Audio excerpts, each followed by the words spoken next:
Okay. All right. 2012 is getting close, and you're exploring a run. I'm just curious, how close are you making the decision, to formally announce your candidacy, and why are you even considering this? As far as timing, the real backstop on timing is the straw poll, and that's not until August. Sure. So I feel like I have, a little bit of time to get in the water, test it, see what kind of feedback we're getting, what kind of support, get an assessment as to how you fit into this whole mix. And I'm just taking my time. It's a big decision, and it's a huge commitment for me and for my family. And I think it's important to do this in a very measured and responsible way, and that's what I'm doing. So, and I'm not going to let anybody else's timing affect mine. Sure. I'm just looking at the time, all the sacrifices that have been made in the midst of the campaigning, and just all the stuff that's going to get thrown at you. It's already being thrown at you. I'm just, what motivates the person to even want to consider this? It's certainly, to address the issue of the stuff that has been thrown at me and is being thrown at me now with on the abortion issue. I'm very comfortable with what I believe, and when this issue came up, I'm sure there was people who said, how are you going to manage this situation? I never even contemplated that. I said what I believe. I always say what I believe. Now, sometimes I don't say it as articulately as I like. And even the comment that I made the other day, I was in an hour and 40-minute interview. And so, no, it was not a scripted comment. And I could have said it more articulate. But what I said was what I believe. And I'm very comfortable in having that debate. In fact, I welcome the debate. I actually am encouraged. People say, you're being called all these names. Well, if it's drawing attention to the issue that I care about, I don't really care whether they call me whatever they call me. I know what I am. Okay. I don't care what other people who have other motivations other than the truth, say about me. I want to have a discussion on abortion and race in America. I think they're important discussions to have from the standpoint of the basis of the right of abortion, which we've talked about as linked very clearly with the Dred Scott decision, and the impact of abortion on race. I'm going to move this a little bit closer to you. Okay. As long as it doesn't bite, you can put it right under my nose if you want.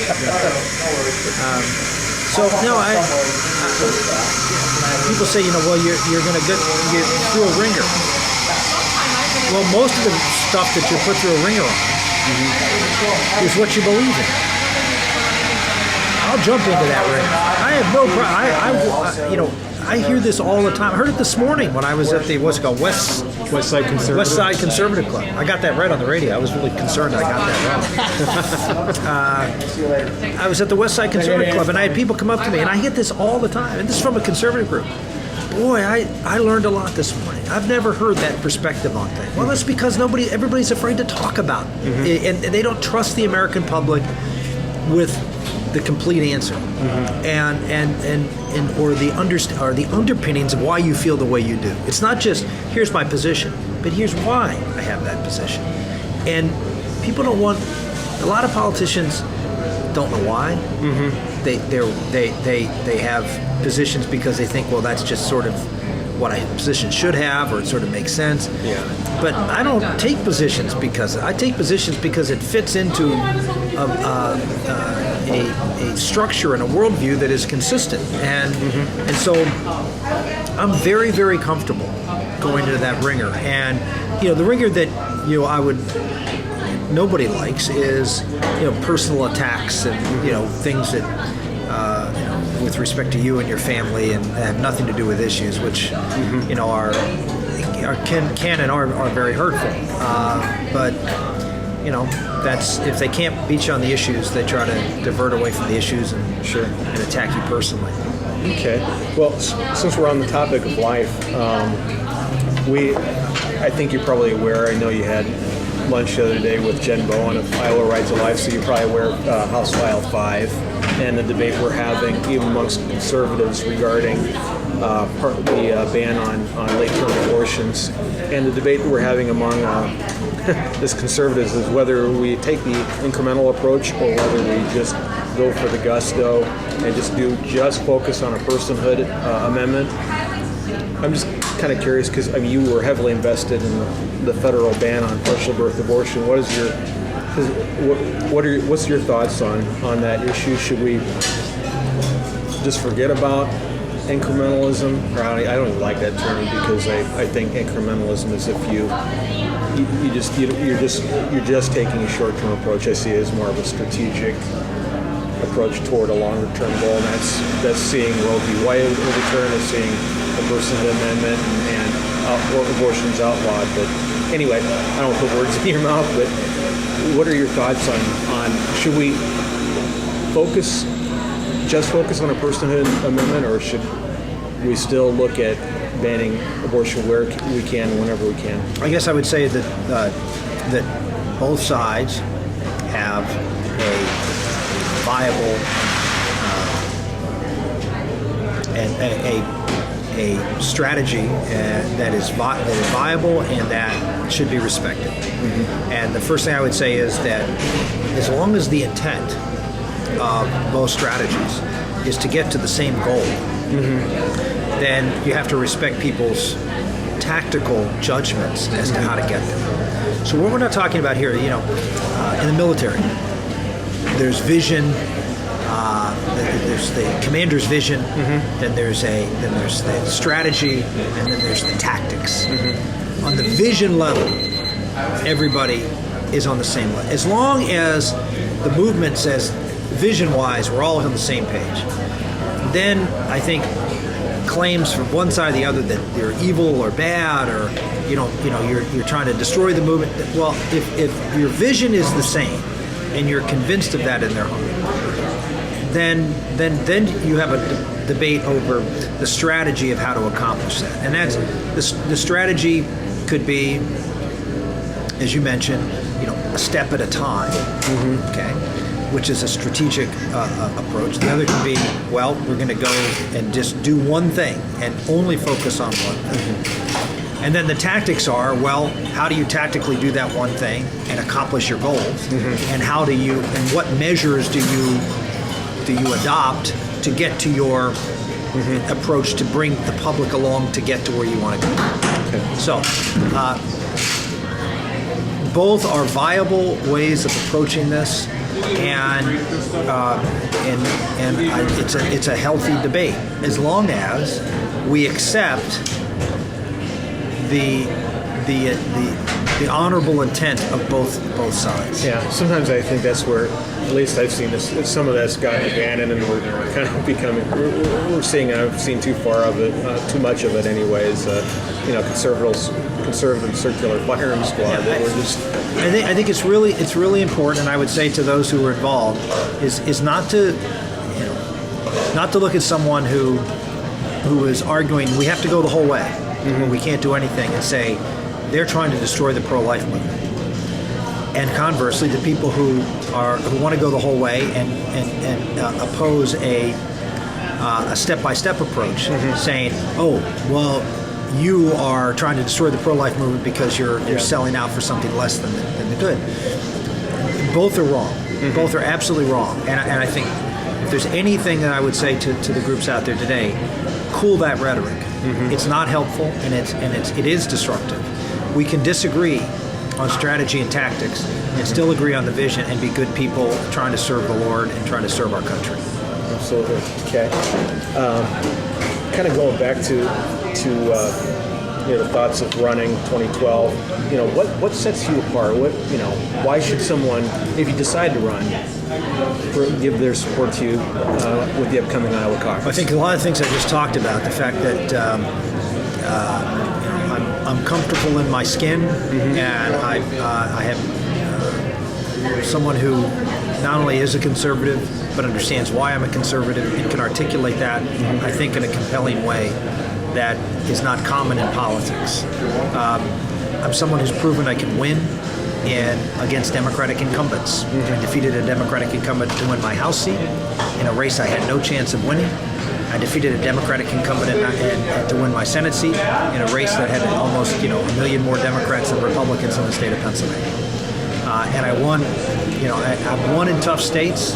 I've won being a conservative in a state that traditionally didn't elect conservatives. So I have an electoral case to be made that I can appeal and motivate large groups of Republicans to come out and vote. And a big part of winning an election, as you saw in 2010, as well as 6 and 8, is motivating your base, getting them charged up and getting them out there. And when you have a motivated base and they're excited, that has an impact on independent voters, because a lot of independent voters want to be with the wave.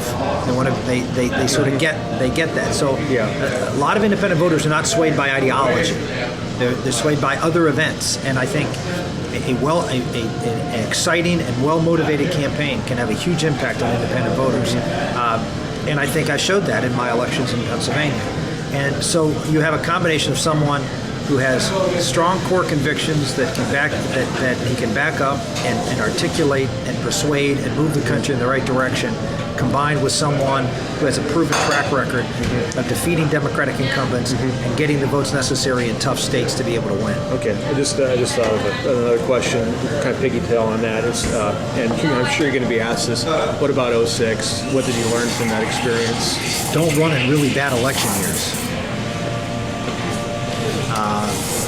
Look, I mean, it was a horrific election year.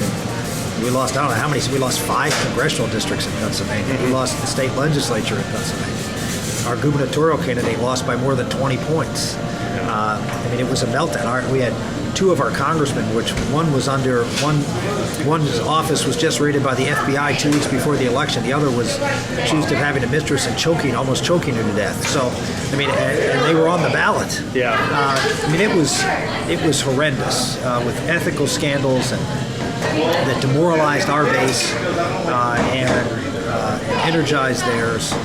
With very popular Democratic governor running, and I'm running against. Can you get that and see who that is?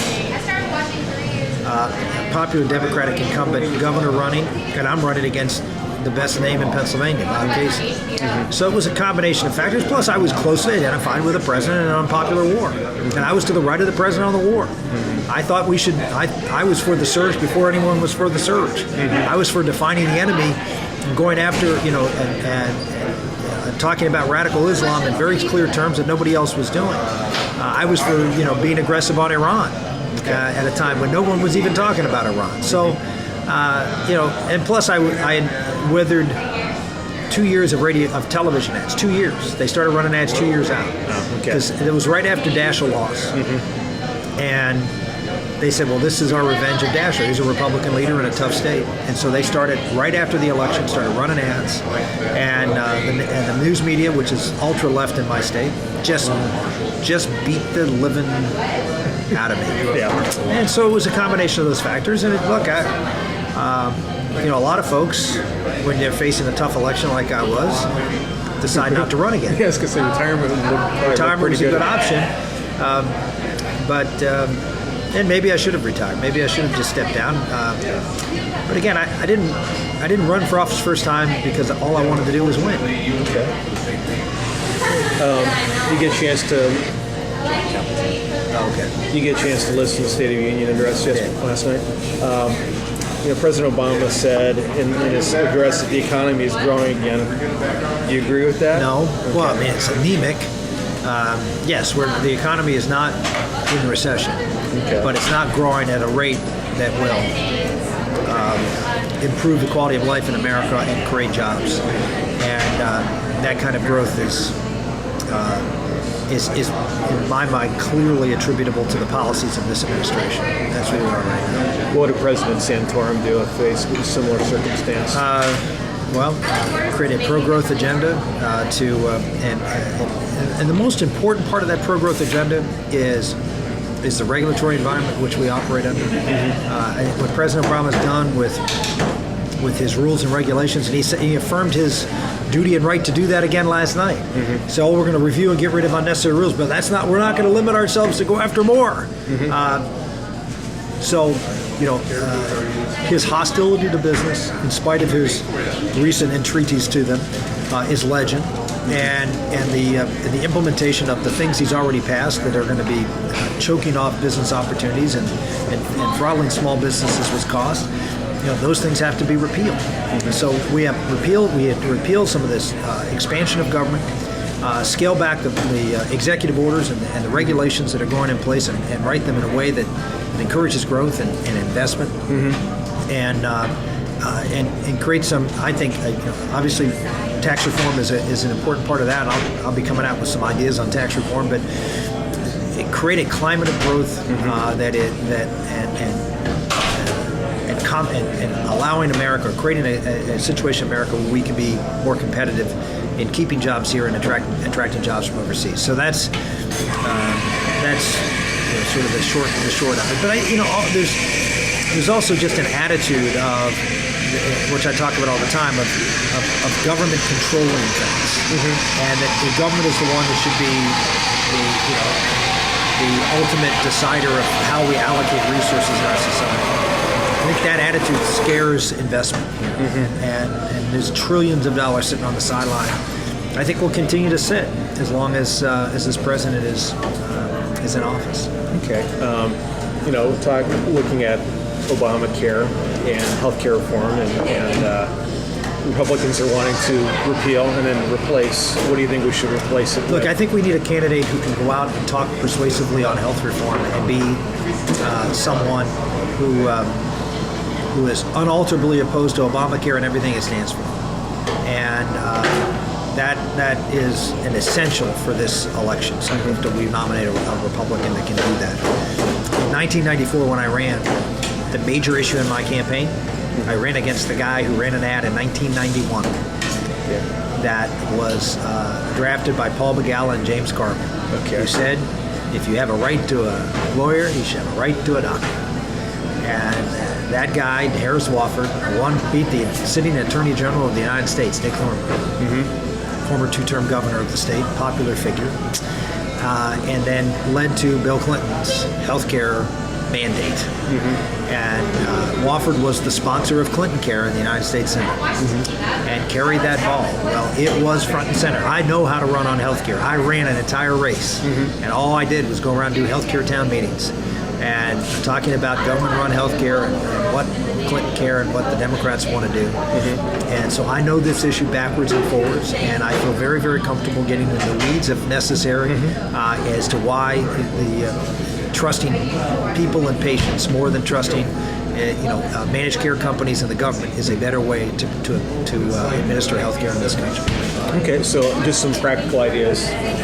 Health savings accounts is something that I was the first sponsor of back in 1992 with a guy named John Kasich, who's now the governor of Ohio. He and I introduced that. A guy named Peter Ferrara was one of the initial ideas that were put out there on the table. And I have been talking about, the idea we need to transition from an employer-based system to a system where we provide equal tax treatment to all Americans with respect to the purchase of health care.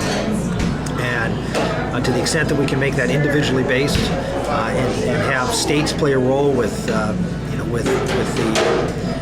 those who are why am I losing my can't come up with a word right now. But insurance pools for basically chronic high risk, the high risk pool. So there needs to be a combination of. Look, I'm not saying government has no role to play. It has a role to play. There's some costs that need to be quote socialized when it comes to the high risk pool. But by and large, the vast majority of the system can be in a private sector system where, unless we have the individual take more responsibility for their healthcare costs and treat it like insurance instead of like a third-party payment system, then we are not going to control healthcare costs. We're going to end up with the government or insurance companies rationing care, which is what occurs right now. And ultimately, people are not going to have control. And now, will people make bad decisions? Yes, but it'll be their decisions. And I'd rather have people make bad decisions that they have to live with than the federal government or the insurance companies say, we're going to make these decisions for you and have to live with those. Okay. Looking at also, everybody's talking about we need to reduce the deficit. and we don't reduce the deficit, what should we do to tackle that? Growth is the most important thing. I mean, growing the economy. A lot of the spending programs that are exacerbating the deficit right now are all related to a weak economy and federal payments to folks because of unemployment and other things. So strengthen the economy is the first thing to do. The second thing to do is to why Willie Sutton said what he said, right? Why do you rob banks? And the answer was because that's where the money is. Well, Willie Sutton's right. Willie Sutton, we're looking at the federal government today, he'd say, why are you reforming entitlements? That's where the money is. And the four big entitlements are Obamacare, Medicare, Medicaid, and Social Security. And I would reform them in that order. Repeal Obamacare, get rid of $2 trillion in spending. I don't care what CBO says. Spending $2 trillion is not going to reduce the deficit. And so repeal Obamacare. There are things in Obamacare that did save money, and that we can apply those to a new system of healthcare or an improved system of healthcare right now. Second is Medicaid. In 1996, I was one of the principal authors and led the floor in the United States Senate to repeal the only major federal entitlement that ever been repealed, welfare reform. And we did it with a bipartisan vote. We can do the same thing with Medicaid. Medicaid should not be a federal entitlement. Okay. It's a corrupting and the left knew what they were doing when they put Medicaid in because they knew that it was a federal program administered by the states that was a cost share, and that if you want to grow a program, give the states an incentive to spend more money. Which is exactly what they did. They said, look, we'll pay for a part of it. So if you want to provide a benefit to your citizenry, it's not going to cost you $1. It's only going to cost you 50 cents, or in this case of Mississippi, 30 cents. Well, guess what happens? They expand the program because it doesn't cost them. If you want to expand some other human service, it costs you $1. Yeah. You want to expand Medicaid, it costs you 50 cents. What are you going to do? So it incentivized states to do what they did, which is to swell their Medicaid budgets. We need to say, okay, that game is over. We're going to provide a block grant to the states. We're going to take a lot of the strings, probably not all, but a lot of the strings attached, and give states huge flexibility to design a program that meets them and have them do it within the constraints of their budget, instead of the federal government saying you have to spend this much money on things. And giving them the rope to hang themselves with. This is the money, only part of the money to do it. Just thinking some of my Tea Party friends, they'd say, well, why are we even doing that at all? Why should we even continue with the block grant? I mean, what's the constitutional mandate for that? Well, providing money to the states for a certain purpose is not unconstitutional by any stretch of the imagination. Okay. Federal government can give money to the states. Say you can use it for whatever you want to use it for. Some you can use it for providing health care to your seniors. I don't see anything extra constitutional about that. It's simply a transfer of money. So the question is, does society have an obligation? Again, I get back to the socialized cost of those who are on the margins of society, and I would answer the question yes. That it's not beyond the role of the states to provide that kind of function, and the private sector, when it comes to high-risk pools, when it comes to people with disabilities, when it comes to the frail elderly, should we just go back to a system of private sector care and charity? I don't think that's where the American public is, and there's nothing in the state, unless the state constitution limits it, there's nothing in the American Constitution that limits states from serving that function. And to some degree or another, the state has always sort of served that function. We had county homes, years from the 1800s to take care of those who had, even back in the colonial times, you had asylums to take care of those who were in great need in our society. So there is some role to play, and I think you can do it if we design it like I give Mitch Daniels credit for some of the things he tried to accomplish in the Medicaid budget in Indiana, and others have tried to do it too. There are ways for us to inject cost savings and private sector incentives even into the Medicaid program. Again, give states the flexibility to do that. Okay. It's a good segue into talk about states' rights and federalism. I heard you talk about Leon Michelson this morning about federalism in regards to health insurance. The gentleman asked you about Right. With car insurance. Right. States ask us to have car insurance. Why not health insurance? Well, some people might argue then how is it that marriage is a federal issue? Shouldn't we leave the definition of marriage to the states? And you've been a proponent of federal marriage amendments, so how would you answer that? Because I think a hodgepodge of state laws on marriage is such a vitally important aspect of how society functions, that to have a patchwork of laws as to what marriage is the impact of an Iowa decision on what marriage is does not just affect Iowa, because someone gets married in Iowa and then goes to Pennsylvania. So the idea that, it's a state business. Well, as long as people stay within the state, but they don't. Yeah. And so it has ramifications in every state in the country, and it undermines, in my opinion, that state's ability to function in a way that's consistent with the morals of that state. So from my perspective, I don't think this country can live for a long period of time with a patchwork of laws. It's going to come to a head, and either we're going to allow marriage to be redefined, in this case between same-sex couples, but who knows what beyond that. If we can redefine it that way, we can redefine it a whole lot of other ways. Sure. Or we're going to say that marriage is a unique institution that has unique value to our country, and we need to protect that institution and nurture it and support it, which I believe. And so, so in that respect, I think the federal government has a role to play. Okay. And also, I was thinking of what happened in California. Here, you had a federal judge determine a state constitutional amendment was unconstitutional.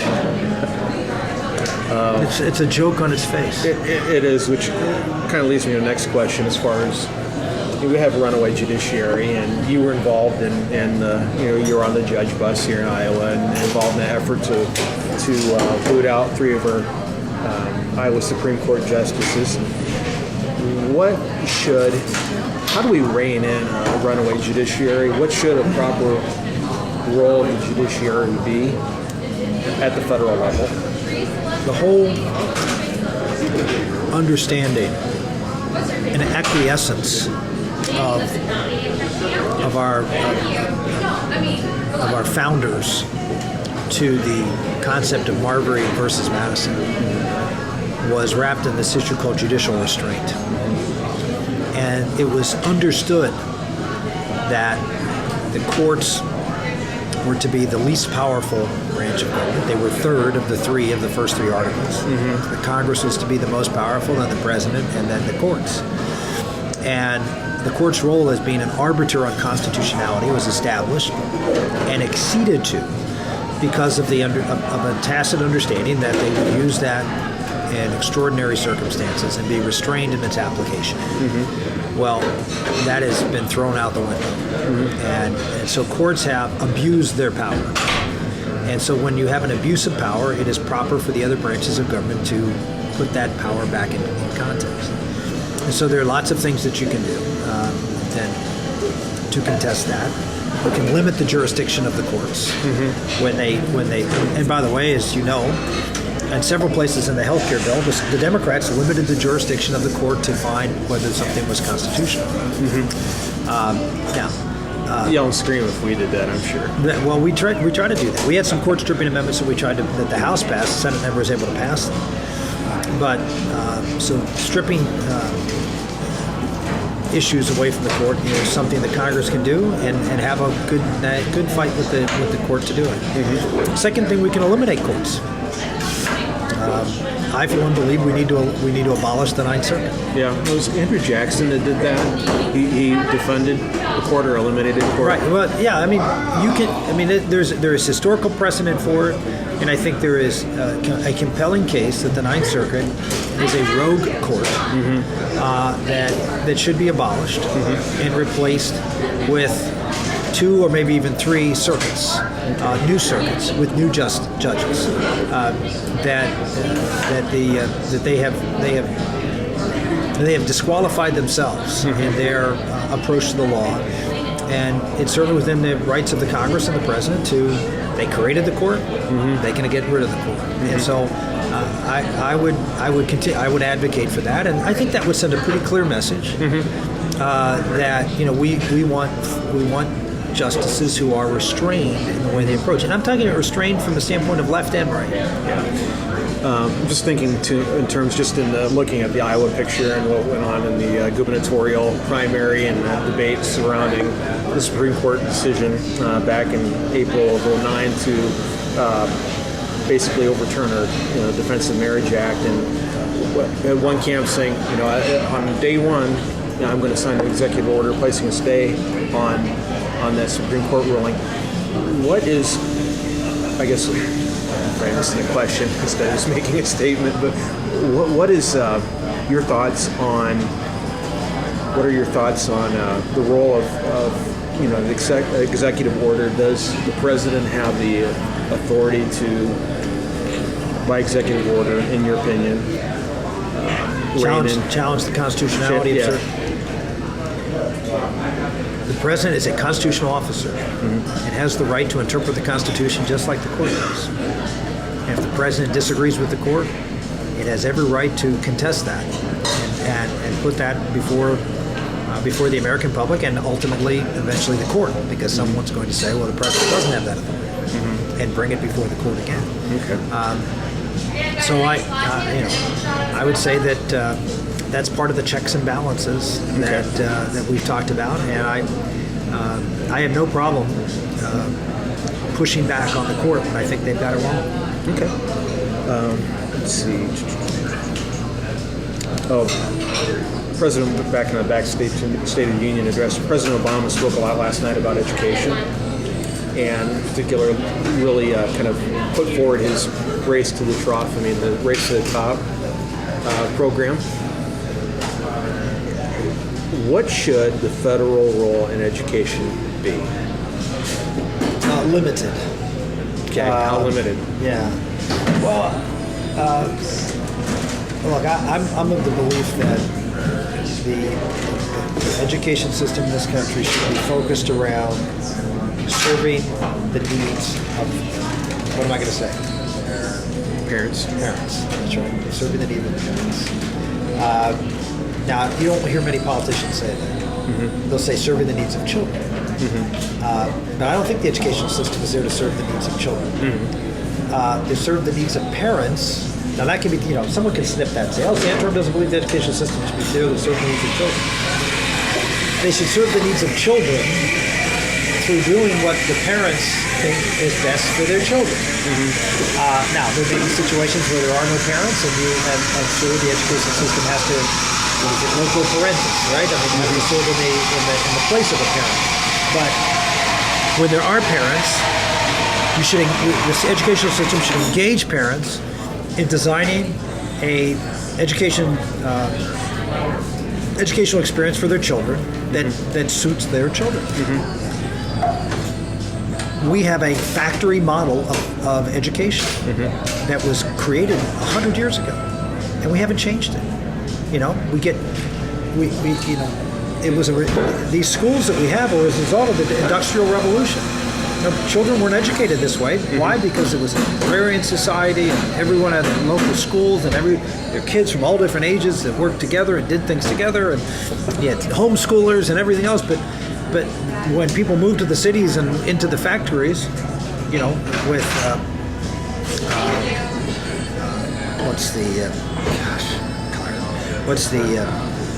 Industrial Revolution? Yeah, Industrial Revolution, but Henry Ford was the assembly line. Oh, yeah. Assembly line. So when we went to assembly lines, we also went to assembly lines for kids, and we put them all in a factory.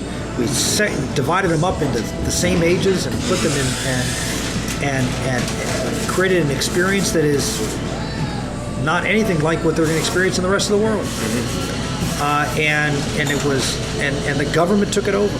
The government runs the school systems.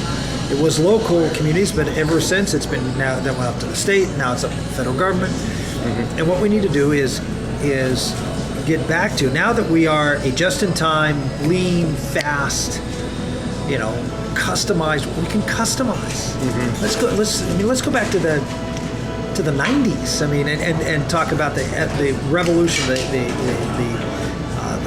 technology revolution. We can go back prior to that and say we're talking about customized work here, and in an area that's vitally important, the lives of our future and the future of our country. Can't we provide a customized educational experience for our children that's going to maximize their ability to succeed? So, and the federal government is a impediment to that. okay, so Because this federal government wants to support the existing structure. all right. So, in your opinion, federal government should or shouldn't advance core curriculum standards? No, I mean I don't think that's their role. I think the federal government's role, if there is any, as I would use it, is to get the school systems to focus on parent-centered education. Okay. That's and say, look, we're gonna back off all of these.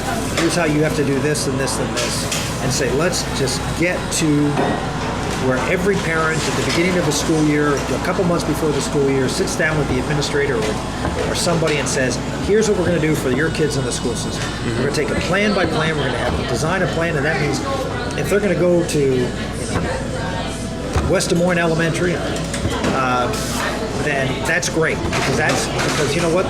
That may fit Susie best, but there may be some Christian school that actually is where mom and dad thinks she'll actually do better, or she'll homeschool but she'll do better, or there's a Catholic school where she'll do better. Then the responsibility of the school is say, okay, well, look at what can we do to help you? There's some resources we give you. There's some remedial programs. Design a program that fits. And you say, well, you can't do that. It's just too complicated. No, it's not. No, it's not. I mean, what you'll have is you'll have parents engaged and involved in their children's education to a degree that you've never seen before, which is vitally important. The problem is always laid on the schools and on the teachers. It's not. I mean, we have problems in the schools and teachers, but we have huge problems in the family. Well, it was mentioned, I was listening to an interview with our new education chief, or to-be education chief, who hasn't been confirmed yet, Jason Glass. And he was talking about testing standards and how he said you could almost take the testing standards and line them up to zip codes. And it's typically in areas where there's definitely a poverty-stricken. There's issues with poverty. It's not just a matter of book knowledge. Okay. Are you going to hire somebody? If you have to hire somebody, are you going to hire somebody who's really got a lot of book knowledge? No. But has poor character traits, who doesn't work hard, who isn't honest, who doesn't. School isn't just about teaching kids ABCs. Sure. It's more than that, and parents know it's more than that. Yeah. And so if all we're going to do is measure book knowledge, we're missing the boat. Yeah. Oh, my point with this was not so much the testing standards, but it's like how to address this issue, because this is what liberals will come at you and say, what about areas where there is, you got single parents, you got parents that are working 2-3 jobs just to make ends meet, and we need to come alongside and help those parents want their kids to go to schools where they feel they can get their best chance. The DC voucher program. These were almost all single parents. They were all wanted their kids in some place where they thought they could thrive. And so it's, I mean, we're talking about customizing and designing a program to best. We do this. We have IEPs for special needs kids. Every kid has special needs. Yeah. There's no normal kid out there. Every kid has something special about them. Then we need, in a sense, not the extensive IEPs that we're talking about, but we do need to have individual plans for every kid in the school system, and the parents have to be at the heart of it. We need to get going. Okay. Yeah, I think that. I was going to ask you about Iran, Afghanistan. You're going to ask me about 20 other things. I know. Don't tell me. Actually, I was getting close to the end of my list. No, you weren't. You're not even still on the first page. Second. Second page. All right. Very good. All right. Hey, thank you. We'll have a chance to talk again. Yeah. Thanks for your time. Hey, before you leave, can I